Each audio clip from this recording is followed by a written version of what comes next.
ਜਿੱਦਣ ਵਿਕਰਮ ਮਿਸਰੀ ਨੇ ਇਹ ਐਲਾਨ ਕੀਤਾ ਕਿ ਜੀ ਸੀਜ਼ ਫਾਇਰ ਹੋ ਗਿਆ, ਇੰਨੀ ਹੇਟ ਮੇਲ ਫਲੱਡ ਹੋਈ ਉਸ ਦੇ ਟਵਿੱਟਰ ਤੇ, ਉਸ ਦੇ ਵੈਬ ਤੇ, ਉਸ ਦੇ ਦੂਜੇ ਜਿਹਦੇ ਚ ਉਹਨੂੰ ਧਮਕੀਆਂ, ਉਹਦੀ ਡਾਟਰ ਨੂੰ, ਪਰਿਵਾਰ ਨੂੰ ਅਸੀਂ ਕੰਡੈਮ ਕਰਦੇ ਹਾਂ। ਉਹ ਅਕਾਊਂਟ ਬੰਦ ਕਰਨਾ ਪਿਆ। ਗਵਰਨਮੈਂਟ, ਉਹਨਾਂ ਦੇ IPS ਆਫੀਸਰ ਬੋਡੀਜ਼ ਐਂਡ ਦੂਜੀਆਂ ਉਹ ਡਿਫੈਂਸ ਤੇ ਆਏ। ਕਿਉਂਕਿ ਜਦੋਂ ਤੁਸੀਂ ਇੱਕ ਝੂਠ ਦੀ ਬਿਨਾਹ ਦੇ ਉੱਤੇ ਲੋਕਾਂ ਦੇ ਪੈਸ਼ਨ ਰੇਸ ਕਰਦੇ ਹੋ ਔਰ ਅਲਟੀਮੇਟਲੀ ਤੁਸੀਂ ਡਿਲੀਵਰ ਨਹੀਂ ਕਰ ਪਾਉਂਦੇ ਤੇ ਇਵੇਂ ਹੀ ਹੁੰਦਾ। ਇੰਡੀਆ ਜਾਂ ਪਾਕਿਸਤਾਨ ਦੋਨਾਂ ਨੇ ਵਾਇਲੇਟ ਨਹੀਂ ਕੀਤੀ ਕਿਸੇ ਦਾ 에ਅਰ ਸਪੇਸ ਵਾਇਲੇਟ। ਇਹ ਨਹੀਂ ਹੋਇਆ ਵੀ ਇੰਡੀਆ ਦੇ ਬੰਬ ਗਏ, ਉਹਨਾਂ ਦੇ ਬੰਬਰ ਗਏ ਜਾਂ ਪਾਕਿਸਤਾਨ ਦੇ ਆਏ। ਹੁਣ ਇਸ ਸਾਰੇ ਦੇ ਵਿੱਚ ਲੜਾਈ ਕਾਹਦੀ ਹੋਈ? ਡਰੋਨਸ ਦੀ ਤੇ ਮਿਜ਼ਾਈਲਾਂ ਦੀ।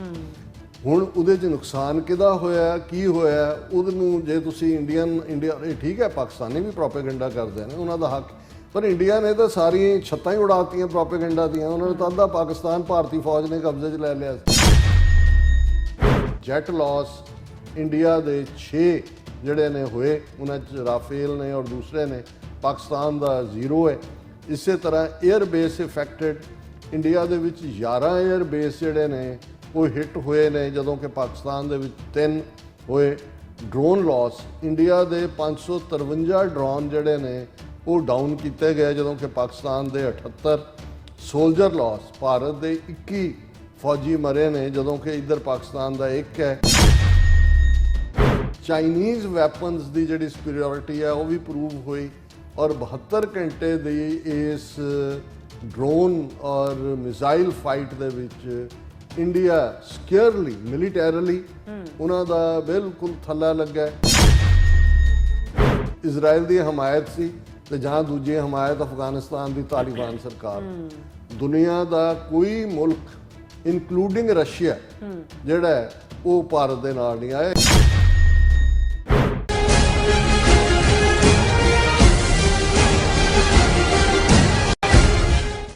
Welcome back to programme. So viewers, ਗੱਲਬਾਤ ਕਰਨ ਜਾ ਰਹੇ ਹਾਂ ਕਿ ਭਾਰਤ ਤੇ ਪਾਕਿਸਤਾਨ ਵਿਚਾਲੇ 72 ਘੰਟੇ ਦੀ ਮਿਜ਼ਾਈਲੀ ਡਰੋਨ ਜੰਗ ਵਿੱਚ ਭਾਰਤ ਨੂੰ ਨਮੋਸ਼ੀ ਭਰੀ ਹਾਰ ਦਾ ਸਾਹਮਣਾ ਕਰਨਾ ਪਿਆ ਔਰ ਭਾਰਤ ਦੀ ਸਿਆਸੀ, ਕੂਟਨੀਤਿਕ ਅਤੇ ਨੈਰੇਟਿਵ ਦੀ ਹਾਰ ਨੇ ਹਿੰਦੂ ਤਵੀਆਂ ਨੂੰ ਪੈਰੋਂ ਕੱਢ ਕੇ ਰੱਖ ਦਿੱਤਾ ਹੈ।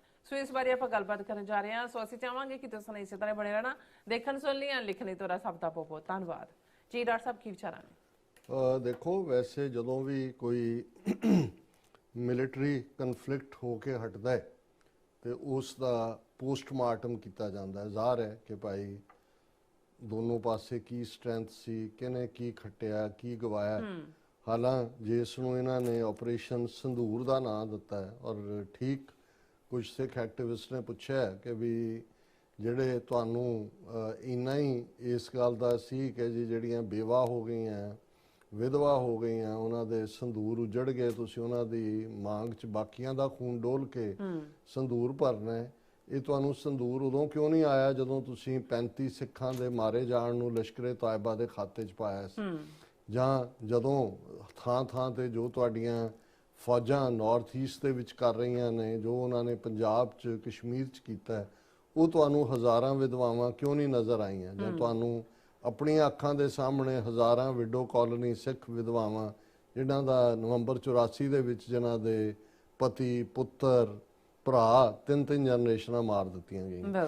ਲੇਕਿਨ ਜ਼ਾਹਰ ਹੈ ਵੀ ਜਦੋਂ ਤੁਸੀਂ ਕੋਈ ਫਾਲਸ ਫਲੈਗ ਦੇ ਨਾਂ ਥੱਲੇ ਵੋਟਾਂ ਬਟੋਰਨ ਦੀ ਲਾਈਨ, ਕਿਉਂਕਿ ਬਿਹਾਰ ਦੀਆਂ ਚੋਣਾਂ, ਫਿਰ ਮੋਦੀ ਸਿਸਟਮ ਦੀ ਟੋਟਲ ਫੇਲਿਅਰ, ਟਰੰਪ ਦੇ ਸਾਹਮਣੇ ਟੈਰਿਫ ਵਾਰ ਜਿਸ ਦੇ ਵਿੱਚ ਭਾਰਤ ਬੁਰੀ ਤਰ੍ਹਾਂ ਪਿੱਟਿਆ, ਭਾਰਤ ਦੇ ਅੰਦਰ ਵੱਧ ਰਹੀ ਬੇਰੁਜ਼ਗਾਰੀ, ਫਿਰ ਵਕਫ ਦੇ ਨਾਲ ਸੰਬੰਧਿਤ ਜਿਹੜੀਆਂ ਸੋਧਾਂ ਦੇ ਨਾਂ ਥੱਲੇ ਜੋ ਕੁਛ ਉਹਨਾਂ ਨੇ ਕੀਤਾ, ਉਸ ਬਾਰੇ ਮੁਸਲਮਾਨਾਂ ਦੇ ਵਿੱਚ ਇੱਕ ਉਭਾਰ ਸੀ। ਪੂਰੇ ਪ੍ਰੋਟੈਸਟ ਸ਼ੁਰੂ ਹੋ ਗਏ ਸੀ, ਕੇਸ ਵੀ ਸੁਪਰੀਮ ਕੋਰਟ ਵੱਲ ਜਾ ਰਿਹਾ ਸੀ, ਉਹਦੀ ਡਾਈਵਰਜਨ ਲਈ ਵੀ ਕੁਝ ਚਾਹੀਦਾ ਸੀ। ਔਰ ਕੁੱਲ ਮਿਲਾ ਕੇ ਜਿਹੜੀ ਭਾਰਤ ਦੀ ਟੋਟਲ ਆਈਸੋਲੇਸ਼ਨ ਹੈ even with in south Asia, ਅਸੀਂ ਦੇਖਦੇ ਹਾਂ ਭੂਟਾਨ ਹੱਥੋਂ ਨਿਕਲਿਆ, ਨੇਪਾਲ ਨਿਕਲਿਆ, ਬੰਗਲਾਦੇਸ਼ ਨਿਕਲਿਆ, ਪਾਕਿਸਤਾਨ ਨਾਲ ਵੈਸੇ ਹੀ ਹੌਸਟਿਲਿਟੀ ਹੈ।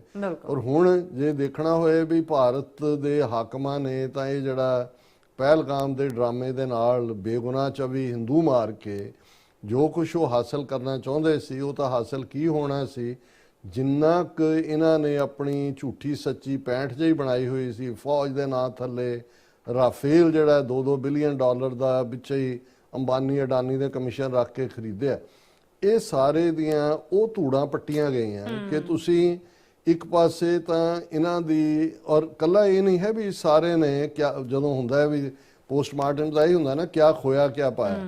ਹੁਣ ਮੋਦੀ ਨੂੰ ਪਤਾ ਸੀ ਕਿ ਇਸ ਦੇ ਵਿੱਚ ਉਹਨਾਂ ਦਾ ਬਹੁਤ ਜ਼ਿਆਦਾ ਪੋਲੀਟੀਕਲੀ, ਡਿਪਲੋਮੈਟਿਕਲੀ, ਨੈਰੇਟਿਵ ਵਾਈਜ਼ ਔਰ ਮਿਲੀਟੈਰਲੀ ਟੋਟਲ ਜਿਹੜਾ ਉਹ ਥੱਲਾ ਲੱਗਾ ਹੈ।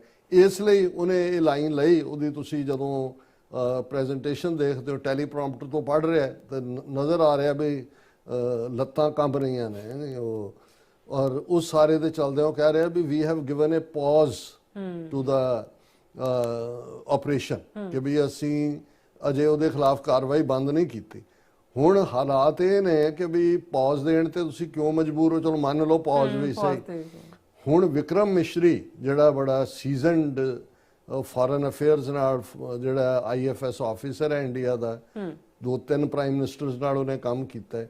ਜਿੱਦਨ ਵਿਕਰਮ ਮਿਸਰੀ ਨੇ ਇਹ ਐਲਾਨ ਕੀਤਾ ਕਿ ਜੀ ਸੀਜ਼ ਫਾਇਰ ਹੋ ਗਿਆ, ਇੰਨੀ ਹੇਟ ਮੇਲ ਫਲੱਡ ਹੋਈ ਉਸ ਦੇ ਟਵਿੱਟਰ ਤੇ, ਉਸ ਦੇ ਵੈਬ ਤੇ, ਉਸ ਦੇ ਦੂਜੇ ਜਿਹਦੇ ਚ ਉਹਨੂੰ ਧਮਕੀਆਂ, ਉਹਦੀ ਡਾਟਰ ਨੂੰ, ਪਰਿਵਾਰ ਜਿਹਨੂੰ ਅਸੀਂ ਕੰਡੈਮ ਕਰਦੇ ਹਾਂ, ਉਹ ਅਕਾਊਂਟ ਬੰਦ ਕਰਨਾ ਪਿਆ। ਔਰ ਗਵਰਨਮੈਂਟ, ਉਹਨਾਂ ਦੇ IPS ਆਫੀਸਰ ਬਾਡੀਜ਼ ਐਂਡ ਦੂਜੀਆਂ ਉਹ ਡਿਫੈਂਸ ਤੇ ਆਈਆਂ।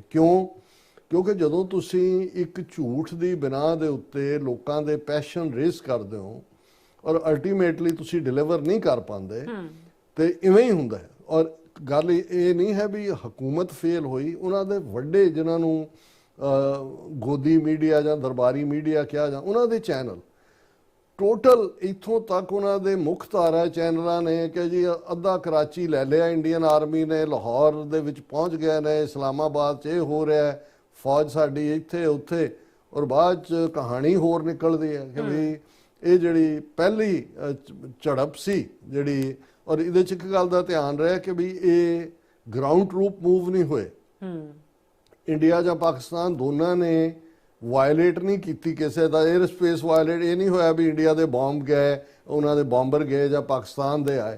ਹੁਣ ਇਸ ਸਾਰੇ ਦੇ ਵਿੱਚ ਲੜਾਈ ਕਾਹਦੀ ਹੋਈ? ਡਰੋਨਸ ਦੀ ਤੇ ਮਿਜ਼ਾਈਲਾਂ ਦੀ। ਹੁਣ ਉਹਦੇ 'ਚ ਨੁਕਸਾਨ ਕਿਹਦਾ ਹੋਇਆ, ਕੀ ਹੋਇਆ, ਉਹਨੂੰ ਜੇ ਤੁਸੀਂ ਇੰਡੀਆ ਇਹ ਠੀਕ ਹੈ ਪਾਕਿਸਤਾਨੀ ਵੀ ਪ੍ਰੋਪੇਗੈਂਡਾ ਕਰਦੇ ਨੇ, ਉਹਨਾਂ ਦਾ ਹੱਕ, ਪਰ ਇੰਡੀਆ ਨੇ ਤਾਂ ਸਾਰੀਆਂ ਛੱਤਾਂ ਹੀ ਉਡਾਤੀਆਂ ਪ੍ਰੋਪੇਗੈਂਡਾ ਦੀਆਂ। ਉਹਨਾਂ ਨੇ ਤਾਂ ਅੱਧਾ ਪਾਕਿਸਤਾਨ ਭਾਰਤੀ ਫੌਜ ਨੇ ਕਬਜ਼ੇ 'ਚ ਲੈ ਲਿਆ ਸੀ। ਪਰ ਹੋ ਕੀ ਰਿਹਾ ਸੀ? ਰਾਫੇਲ ਜਿਹੜੇ ਬਹੁਤ ਉਹਨਾਂ ਨੂੰ, ਇੰਡੀਆ ਨੂੰ ਲੱਗਦਾ ਸੀ ਜੀ ਅਸੀਂ 에ਅਰ ਫੋਰਸ 'ਚ ਨਵੀਂ ਐਂਟਰੀ ਕੀਤੀ ਹੈ, ਪਾਕਿਸਤਾਨ ਦੇ ਕੋਲ ਇਹਦਾ ਤੋੜ ਨਹੀਂ ਹੈ। ਹੁਣ 3 ਤੋਂ 5 ਰਾਫੇਲ ਡਿੱਗਣ ਦੀ ਖਬਰ ਪਾਕਿਸਤਾਨੀ ਸੋਰਸਿਸ 'ਚੋਂ ਆਈ, ਔਰ ਇਹਨੂੰ ਇੰਡੀਆ ਨੇ ਨਾ ਮੰਨਿਆ ਨਾ ਡਿਨਾਈ ਕੀਤਾ। ਪਰ ਨਾਲ ਦੀ ਨਾਲ ਜਦੋਂ ਇੰਟਰਨੈਸ਼ਨਲ ਮਾਰਕੀਟ 'ਚ ਰਾਫੇਲ ਦੇ ਜਿਹੜੇ ਸ਼ੇਅਰ ਨੇ ਉਹ ਬੜੀ ਤੇਜ਼ੀ ਨਾਲ ਡਿਗੇ, 10% ਕਿ 15%, ਇਹ ਸਮਝ ਆ ਗਈ ਕਿ ਕੁਝ ਹੋਇਆ।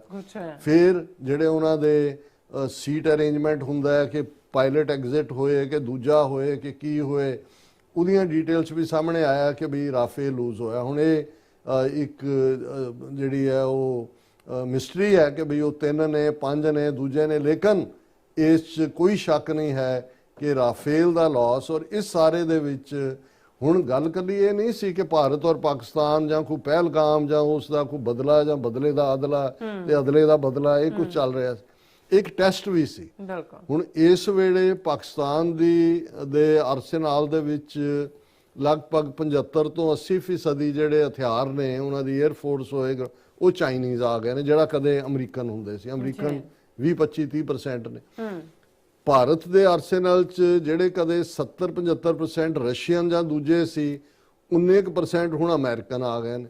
ਸੋ ਇਹ ਵੀ ਟੈਸਟ ਹੋ ਰਿਹਾ ਸੀ ਇੱਕ ਪ੍ਰੌਕਸੀ ਵਾਰ ਵਾਂਗ। ਔਰ ਜਿਉਂ ਹੀ ਜਿੱਥੇ ਅਮਰੀਕਾ ਨੇ ਇਹ ਕਿਹਾ ਟਰੰਪ ਨੇ ਕਿ ਜੀ ਨਿਊਕਲੀਅਰ ਵਾਰ ਹੋ ਜਾਣੀ ਸੀ ਜੇ ਅਸੀਂ ਨਾ ਰੋਕਦੇ, ਮੈਨੂੰ ਲੱਗਦਾ ਇਹਦੇ ਨਾਲ, ਕਿਉਂਕਿ ਰਾਫੇਲ ਭਾਵੇਂ ਫਰਾਂਸ ਵਾਲੇ ਬਣਾਉਂਦੇ ਨੇ ਪਰ ਇਹ ਵੈਸਟਰਨ ਟੈਕਨੋਲੋਜੀ ਹੈ। ਇਸ ਵੇਲੇ ਅਮਰੀਕਾ ਦਾ ਐਨਮੀ ਆਉਣ ਵਾਲੇ ਅਗਲੇ 20-25-30 ਸਾਲ ਚਾਈਨਾ ਨੇ ਹੀ ਰਹਿਣਾ।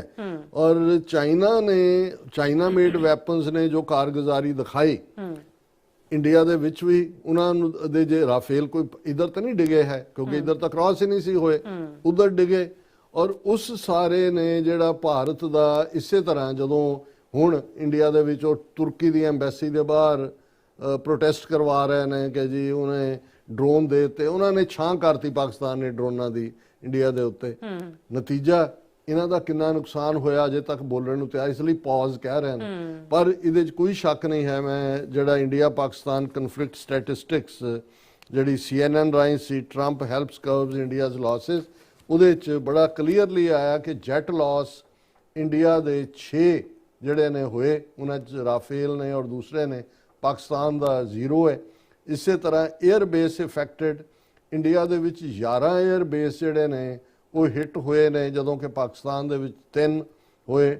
ਡਰੋਨ ਲਾਸ ਇੰਡੀਆ ਦੇ 553 ਡਰੋਨ ਜਿਹੜੇ ਨੇ ਉਹ ਡਾਊਨ ਕੀਤੇ ਗਏ, ਜਦੋਂ ਕਿ ਪਾਕਿਸਤਾਨ ਦੇ 78। ਸੋਲਜਰ ਲਾਸ ਭਾਰਤ ਦੇ 21 ਫੌਜੀ ਮਰੇ ਨੇ, ਜਦੋਂ ਕਿ ਇੱਧਰ ਪਾਕਿਸਤਾਨ ਦਾ 1 ਹੈ।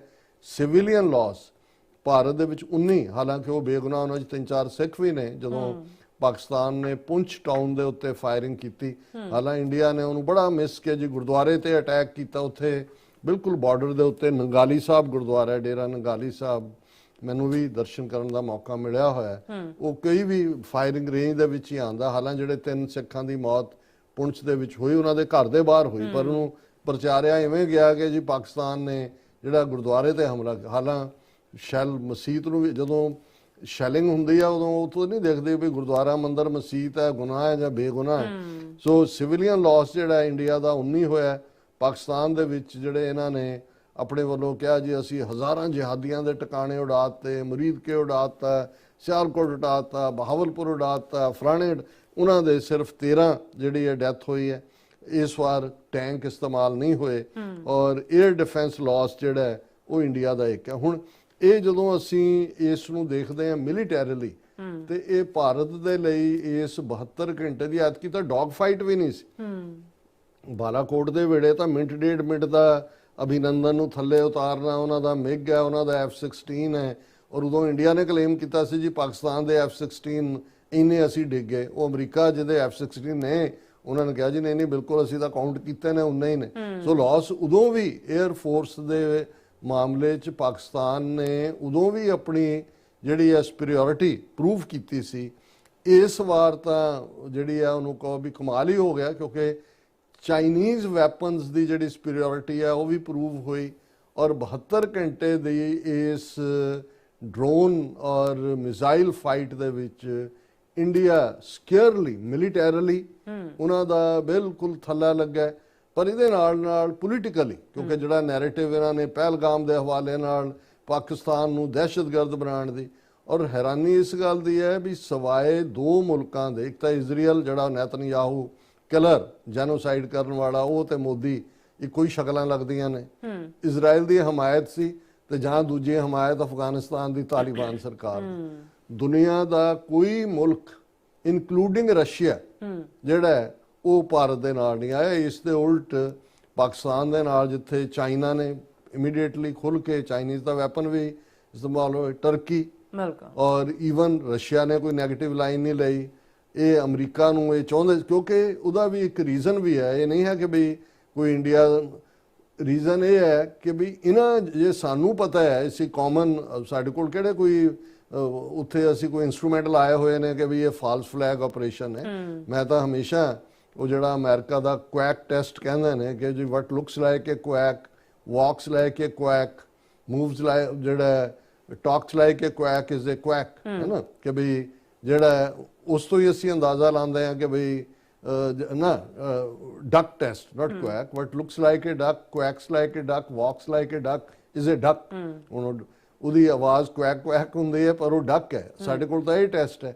ਪਰ ਇਹਨਾਂ ਦੀਆਂ ਏਜੰਸੀਆਂ ਨੂੰ ਇਸ ਗੱਲ ਦਾ ਬਹੁਤ ਚੰਗੀ ਤਰ੍ਹਾਂ ਇਲਮ ਹੈ ਕਿ ਇਹ ਇੰਡੀਆ ਨੇ ਖੁਦ ਕੀਤਾ, ਇਸ ਲਈ ਪਾਕਿਸਤਾਨ ਦੇ ਉੱਤੇ ਕੋਈ ਨਜ਼ਲਾ ਨਹੀਂ ਝਾੜਿਆ ਗਿਆ ਔਰ ਭਾਰਤ ਬਿਲਕੁਲ ਕੱਲੋ ਕੱਲਾ ਹੋਇਆ। ਹੁਣ ਨਤੀਜੇ ਦੇ ਤੌਰ ਤੇ ਹੁਣ ਉਹ ਕਹਿ ਰਹੇ ਨੇ ਕਿ ਜੀ ਅਸੀਂ ਇੱਕ ਹਾਈ ਪਾਵਰਡ ਡੈਲੀਗੇਸ਼ਨ ਭੇਜ ਰਹੇ ਹਾਂ, ਮਲਟੀ ਪਾਰਟੀ ਡੈਲੀਗੇਸ਼ਨ ਦੁਨੀਆ ਦੇ ਮੁਲਕਾਂ 'ਚ, ਤਾਂ ਕਿ ਉਹ ਦੱਸੇ ਗਿਆ ਜੀ ਭਾਰਤ ਕਿਵੇਂ ਵਿਕਟਮ ਹੈ ਪਾਕਿਸਤਾਨ ਦੇ ਟੈਰਰਿਜ਼ਮ ਦਾ। ਹਾਲਾਂਕਿ ਕਾਂਗਰਸ ਨੇ ਕਿਹਾ ਕਿ government is sending multi party delegation to divert attention from the tough questions PM is facing. ਉਹਨੇ ਕਿਹਾ ਵੀ ਜਿਹੜੇ ਸਵਾਲ ਮੋਦੀ ਨੂੰ ਪੁੱਛੇ ਜਾ ਰਹੇ ਨੇ ਇਹ ਉਹਨਾਂ ਤੋਂ ਭੱਜਣ ਦੇ ਲਈ ਮਲਟੀ ਪਾਰਟੀ ਦੇ ਥੱਲੇ ਵੀ ਉਹਦੇ 'ਚ ਵੀ ਸ਼ਸ਼ੀ ਥਰੂਰ ਨੂੰ ਲਿਆ ਕੇ ਬਿਠਾ ਦਿੱਤਾ ਕਾਂਗਰਸ ਨਾਲੋਂ ਤੋੜ ਕੇ। ਔਰ ਇਸੇ ਤਰ੍ਹਾਂ ਸੰਜੇ ਰੌਤ ਜਿਹੜਾ ਉਹਨਾਂ ਦਾ ਸ਼ਿਵ ਸੈਨਾ ਦਾ ਲੀਡਰ ਹੈ, ਉਹਨੇ ਕਿਹਾ MP sent to countries that have nothing to do with India Pakistan issue, ਕਿ ਵੀ ਤੁਸੀਂ ਡੈਲੀਗੇਸ਼ਨ ਉਹਨਾਂ ਮੁਲਕਾਂ 'ਚ ਭੇਜ ਰਹੇ ਹੋ ਜਿਨ੍ਹਾਂ ਦਾ ਕੋਈ ਲਾਗਾ ਦੇਗਾ ਨਹੀਂ ਹੈ ਇਸ ਸਾਰੇ ਦੇ ਨਾਲ। ਸੋ ਅਸੀਂ ਸਮਝਦੇ ਹਾਂ ਕਿ ਵੀ ਜਿੱਥੇ ਮਿਲੀਟੈਰਲੀ ਇੰਡੀਆ ਵਾਸ ਬੀਟਨ ਸਕੇਅਰਲੀ, ਪੋਲੀਟੀਕਲੀ ਇੰਡੀਆ ਬਿਲਕੁਲ ਆਈਸੋਲੇਟ ਹੋਇਆ। ਹੁਣ ਤਾਲਿਬਾਨ ਦੀ ਹਕੂਮਤ ਦੇ ਨਾਲ ਇੰਡੀਆ ਇੰਟਰਨੈਸ਼ਨਲ ਪਾਵਰ ਆਪਣੇ ਆਪ ਨੂੰ ਵਿਸ਼ਵ ਗੁਰੂ ਬਣੇਗਾ। ਡਿਪਲੋਮੈਟਿਕਲੀ ਡਿਪਲੋਮੇਸੀ ਦੀ ਟੋਟਲ ਫੇਲਿਅਰ ਹੈ। ਹੁਣ ਭੇਜੀ ਜਾਓ ਤੁਸੀਂ ਡੈਲੀਗੇਸ਼ਨ ਕਿਤੇ ਵੀ, ਔਰ ਵਿਦਨ ਕੰਟਰੀ ਜਿਵੇਂ ਮੈਂ ਵਿਕਰਮ ਮਿਸ਼ਰੀ ਦਾ ਗੱਲ ਕੀਤਾ ਵੀ ਲੋਕਾਂ ਦੇ ਵਿੱਚ ਵੀ ਜੋ ਨੈਰੇਟਿਵ ਸੀ ਉਹ ਤਾਂ ਇੰਡੀਅਨਸ ਨੂੰ ਵੀ ਸਮਝ ਆ ਗਈ, ਔਰ ਜਿਵੇਂ ਮੀਡੀਆ ਉਹਨਾਂ ਦਾ ਝੂਠ ਬੋਲਣ ਦੇ ਉੱਤੇ ਲਾਇਆ ਹੋਇਆ ਸੀ। ਔਰ ਇਸ ਦੇ ਉਲਟ ਜਦੋਂ ਅਸੀਂ ਪਾਕਿਸਤਾਨ ਦਾ ਦੇਖਦੇ ਹਾਂ, ਅੱਜ ਚਾਈਨਾ, ਪਾਕਿਸਤਾਨ, ਅਫਗਾਨਿਸਤਾਨ ਦੀ ਨੁਮਾਇੰਦਿਆਂ ਦੀ ਇੱਕ ਮੀਟਿੰਗ ਬੀਜਿੰਗ ਦੇ ਵਿੱਚ ਹੋਈ ਜਿਹਦੇ 'ਚ ਉਹਨਾਂ ਨੇ CPEC China Pakistan economical corridor ਉਹਨੂੰ ਐਕਸਪੈਂਡ ਕਰਨ ਦੀ ਗੱਲ ਕੀਤੀ ਹੈ। ਔਰ ਇਹਦੇ ਬਾਵਜੂਦ ਕਿ ਅਫਗਾਨਿਸਤਾਨ ਦੀ ਤਾਲਿਬਾਨ ਹਕੂਮਤ ਨੇ ਇੰਡੀਆ ਨਾਲ ਹਮਦਰਦੀ ਜਤਾਈ, ਤੇ ਚਾਈਨਾ ਨੇ ਹੰਟਰ ਮਾਰਿਆ ਹੋਣਾ ਤੇ ਉਹ ਜਿਹੜੇ ਨੇ ਭੱਜੇ ਗਏ ਬੀਜਿੰਗ, ਉੱਥੇ ਇਹ ਜ਼ਿਕਰ ਹੋ ਰਿਹਾ ਵੀ CPEC ਨੂੰ ਕਿਵੇਂ ਅੱਗੇ ਤੋੜਨਾ। ਔਰ China says it backs Pakistan in defending sovereignty.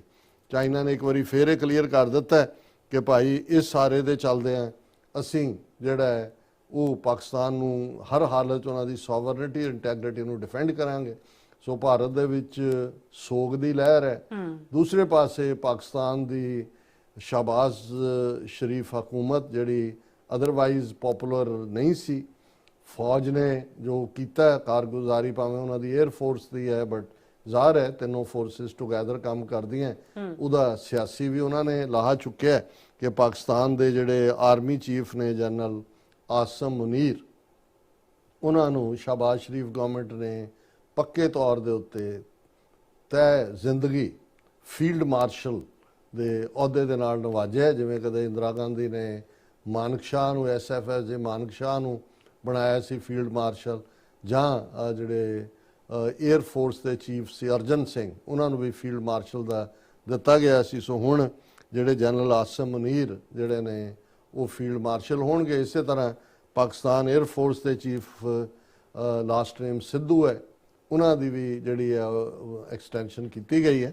ਸੋ ਮੈਂ ਇਹਦੇ 'ਚ ਇੱਕ ਪਾਰਟ ਜ਼ਰੂਰ ਕਹਿਣਾ ਚਾਹੁੰਦਾ ਕਿਉਂਕਿ ਅਸੀਂ ਬੇਸ਼ੱਕ ਪਾਕਿਸਤਾਨ ਦੇ ਅੰਦਰੂਨੀ ਮਾਮਲਿਆਂ 'ਚ ਦਖਲਅੰਦਾਜ਼ੀ ਨਹੀਂ ਕਰਦੇ, ਪਰ ਇਸ ਮੌਕੇ ਦੇ ਉੱਤੇ ਜਿਹੜੀ 72 ਘੰਟੇ ਦੀ ਜਿਹੜੀ ਹੈ ਉਹ ਡਰੋਨ ਮਿਸਲ ਵਾਰ ਸੀ, ਪਾਕਿਸਤਾਨ ਦੀ ਕੌਮ ਨੇ ਯਕਜਹਿਤੀ ਦਾ ਮੁਜ਼ਾਹਰਾ ਕੀਤਾ, ਸੋਲੀਡੈਰਿਟੀ, ਆਲ ਕੇਮ ਟੂਗੈਦਰ। ਉਹੀ ਇਮਰਾਨ ਖਾਨ ਦੀ ਪਾਰਟੀ ਦੇ social handler, social media handler ਜਾਂ ਟਵੀਟ ਹੈਂਡਲਰ ਜਿਨ੍ਹਾਂ ਦੀ ਫਾਇਰਿੰਗ ਪਾਕਿਸਤਾਨੀ ਫੌਜ ਵੱਲ ਲਗਾਤਾਰ ਹੋ ਰਹੀ ਸੀ, ਉਹਨਾਂ ਨੇ ਆਪਣਾ ਰਿਵਰਸ ਕਰਕੇ ਇਧਰ ਨੂੰ ਤੀਰ ਮੋੜੇ। ਔਰ ਜਿਵੇਂ ਪਾਕਿਸਤਾਨ ਦੀ ਕਾਮਨਰਸ ਨੇ ਵੀ ਉਸ ਨੂੰ ਕਿਸੇ ਨੇ ਮੀਮ ਬਣਾਇਆ, ਕਿਸੇ ਨੇ ਦੂਜਾ ਕੀਤਾ। ਸੋ ਇਹਨੇ ਇਹ ਤਾਂ ਸਾਬਤ ਕੀਤਾ ਵੀ ਜਿਹੜੀ ਮੁਸੀਬਤਾਂ ਨੇ ਉਹਨਾਂ 'ਚ ਜਾਂ ਕੌਮਾਂ ਬਿਲਕੁਲ ਵਿਖਰ ਜਾਂਦੀਆਂ ਤੇ ਜਾਂ ਇਕੱਠੀ ਹੁੰਦੀਆਂ ਨੇ। ਸੋ ਅਸੀਂ ਸਮਝਦੇ ਹਾਂ ਵੀ ਇਸ ਮਾਹੌਲ 'ਚ ਹੁਣੇ ਪਾਕਿਸਤਾਨ ਦੀ ਫੌਜ ਔਰ ਉਹਨਾਂ ਦੀ ਸਿਵਲੀਅਨ ਹਕੂਮਤ ਦਾ ਵੀ ਫਰਜ਼ ਬਣਦਾ ਹੈ ਕਿ ਵੀ ਜੇ ਇਮਰਾਨ ਖਾਨ ਦੀ ਪਾਰਟੀ ਨੇ ਇਹ ਸਾਰੇ ਮੌਕੇ ਦੇ ਉੱਤੇ ਉਹਨਾਂ ਦੇ ਟੋਟਲ ਕੀਤਾ, ਸੋ ਜਿਹੜਾ ਇਨਰ ਇਸ ਵੇਲੇ ਇਹਨੂੰ ਗੋਡ ਸੈਂਡ ਅਪਰਚੁਨਿਟੀ ਅਸੀਂ ਕਹਿ ਸਕਦੇ ਹਾਂ ਕਿ ਪਾਕਿਸਤਾਨ ਜਿਹੜਾ ਫਾਈਨੈਂਸ਼ੀਅਲੀ ਥੱਲੇ ਨੂੰ ਜਾ ਰਿਹਾ ਸੀ, ਇਸੇ ਕਨਫਲਿਕਟ ਦੇ ਦੌਰਾਨ $1.5 ਬਿਲੀਅਨ ਦਾ ਲੋਨ ਵੀ IMF ਨੇ ਅਪਰੂਵ ਕੀਤਾ। ਪਾਕਿਸਤਾਨ ਦੀ ਮਿਲਟਰੀ ਨੇ ਵੀ ਆਪਣੀ ਸੁਪੀਰੀਅਰਿਟੀ ਪ੍ਰੂਵ ਕੀਤੀ। ਪੋਲੀਟੀਕਲੀ ਵੀ ਕਸ਼ਮੀਰ ਦਾ ਕੇਸ ਇੰਟਰਨੈਸ਼ਨਲ ਲੈਵਲ ਦੇ ਉੱਤੇ ਡਿਸਕਸ ਹੋ ਰਿਹਾ। ਸੋ ਇਸ ਸਾਰੇ ਦਾ ਇਹ ਮੌਕਾ ਹੁੰਦਾ ਹੈ। ਔਰ ਇਹ ਜਿਹਨੂੰ ਸ਼ਾਇਦ ਚਰਚਲ ਦੇ ਹੀ ਲਫ਼ਜ਼ ਨੇ ਕਿ ਡਿਫਾਇੰਟ ਇਨ ਡਿਫੀਟ, ਮੈਗਨੀਫੀਸ਼ੈਂਟ ਇਨ ਵਿਕਟਰੀ, ਕਿ ਜਦੋਂ ਤੁਸੀਂ ਜਿੱਤ 'ਚ ਹੁੰਦੇ ਹੋ ਤਾਂ ਫਿਰ ਆਪਣਾ ਜਿਹੜਾ ਬਿਹੇਵ ਹੈ ਉਹ ਵੱਡ ਦਿਲਾ ਕਰੋ। ਸੋ ਅਸੀਂ ਸਮਝਦੇ ਹਾਂ ਕਿ ਸਾਰੀਆਂ ਧਿਰਾਂ ਨੂੰ ਨਾਲ ਲੈ ਕੇ ਚੱਲਣ ਦੀ ਲਾਈਨ ਹੋਣੀ ਚਾਹੀਦੀ ਹੈ, ਹਰ ਇੱਕ ਨੂੰ ਉਹਦਾ ਸਪੇਸ ਮਿਲਣਾ ਚਾਹੀਦਾ ਹੈ। ਔਰ ਕਈ ਵਾਰ ਵੱਡੇ ਵੱਡੇ ਜਿਹੜੇ ਗੁਨਾਹ ਵੀ ਹੁੰਦੇ ਨੇ ਉਹ ਰੱਬ ਸਭ ਨੂੰ ਮਾਫ ਕਰਦਾ ਹੈ, ਲੇਕਿਨ ਜੇ ਅਸੀਂ as a nation, as a people ਸਮਝਦੇ ਹਾਂ ਕਿ ਵੀ ਪਾਕਿਸਤਾਨ, ਕਿਉਂਕਿ ਜਿਵੇਂ ਮੇਰਾ ਅਕਸਰ ਇਹ ਕਹਿਣਾ ਹੁੰਦਾ ਹੈ ਕਿ ਸੋਲਿਡ, ਪ੍ਰੋਸਪਰਸ, ਸਟੇਬਲ ਪਾਕਿਸਤਾਨ ਇਹ ਸਾਡੇ ਲਈ ਵੀ ਬਹੁਤ ਅਹਿਮੀਅਤ ਰੱਖਦਾ ਹੈ। ਅਦਰਵਾਈਜ਼ ਜੇ ਪਾਕਿਸਤਾਨ ਨੂੰ ਵੀਕ ਕਰਕੇ ਉੱਥੇ ਤਾਂ ਉਹ ਧਮਕਜ਼ੇ ਮਾਰ ਰਹੇ ਸੀ ਉਹਨਾਂ ਦੀ ਉਹ ਜਨਰੇਸ਼ਨ के जी 1971 में इंदिरा गांधी ने 2 टुकड़े पाकिस्तान के किए, अब तुम्हारी जनरेशन 4 करे। तो ਇਹਦੇ ਉਲਟ ਮੂੰਹ ਦੀ ਖਾਧੀ ਹੈ। ਸੋ ਇਹ ਪਾਕਿਸਤਾਨ ਦੇ ਲੋਕਾਂ ਨੂੰ ਅਸੀਂ ਵਧਾਈ ਵੀ ਦਿੰਦੇ ਹਾਂ ਕਿ ਜਿਵੇਂ ਉਹਨਾਂ ਨੇ ਸੋਲੀਡੈਰਿਟੀ ਦੇ ਨਾਲ ਕੀਤਾ, ਪਰ ਅਸੀਂ ਇਹ ਸਮਝਦੇ ਹਾਂ ਕਿ ਮੈਗਨੈਨਿਮਸ ਇਨ ਵਿਕਟਰੀ ਵਾਂਗ ਇਹ ਜਿਹੜੀਆਂ ਸਾਰੀਆਂ ਧਿਰਾਂ ਨੇ, ਇਹ ਨਾ ਹੋਏ ਵੀ ਉਹੀ ਜੂਤ ਪਤੰਗ ਜਿਹੜਾ ਉਹ ਦੁਬਾਰਾ ਸ਼ੁਰੂ ਹੋ ਜਾਏ। ਜੀ ਡਾਕਟਰ ਸਾਹਿਬ ਤੁਹਾਡਾ ਬਹੁਤ ਬਹੁਤ ਧੰਨਵਾਦ। ਸੋ ਤਲਨ ਬ੍ਰੇਕ ਵਿਊਅਰਸ, ਤੁਸੀਂ ਇਸੇ ਤਰ੍ਹਾਂ ਬਣੇ ਰਹਿਣਾ। ਮਿਲਦੇ ਹਾਂ ਛੋਟੇ ਜਿਹੇ ਬ੍ਰੇਕ ਤੋਂ ਬਾਅਦ।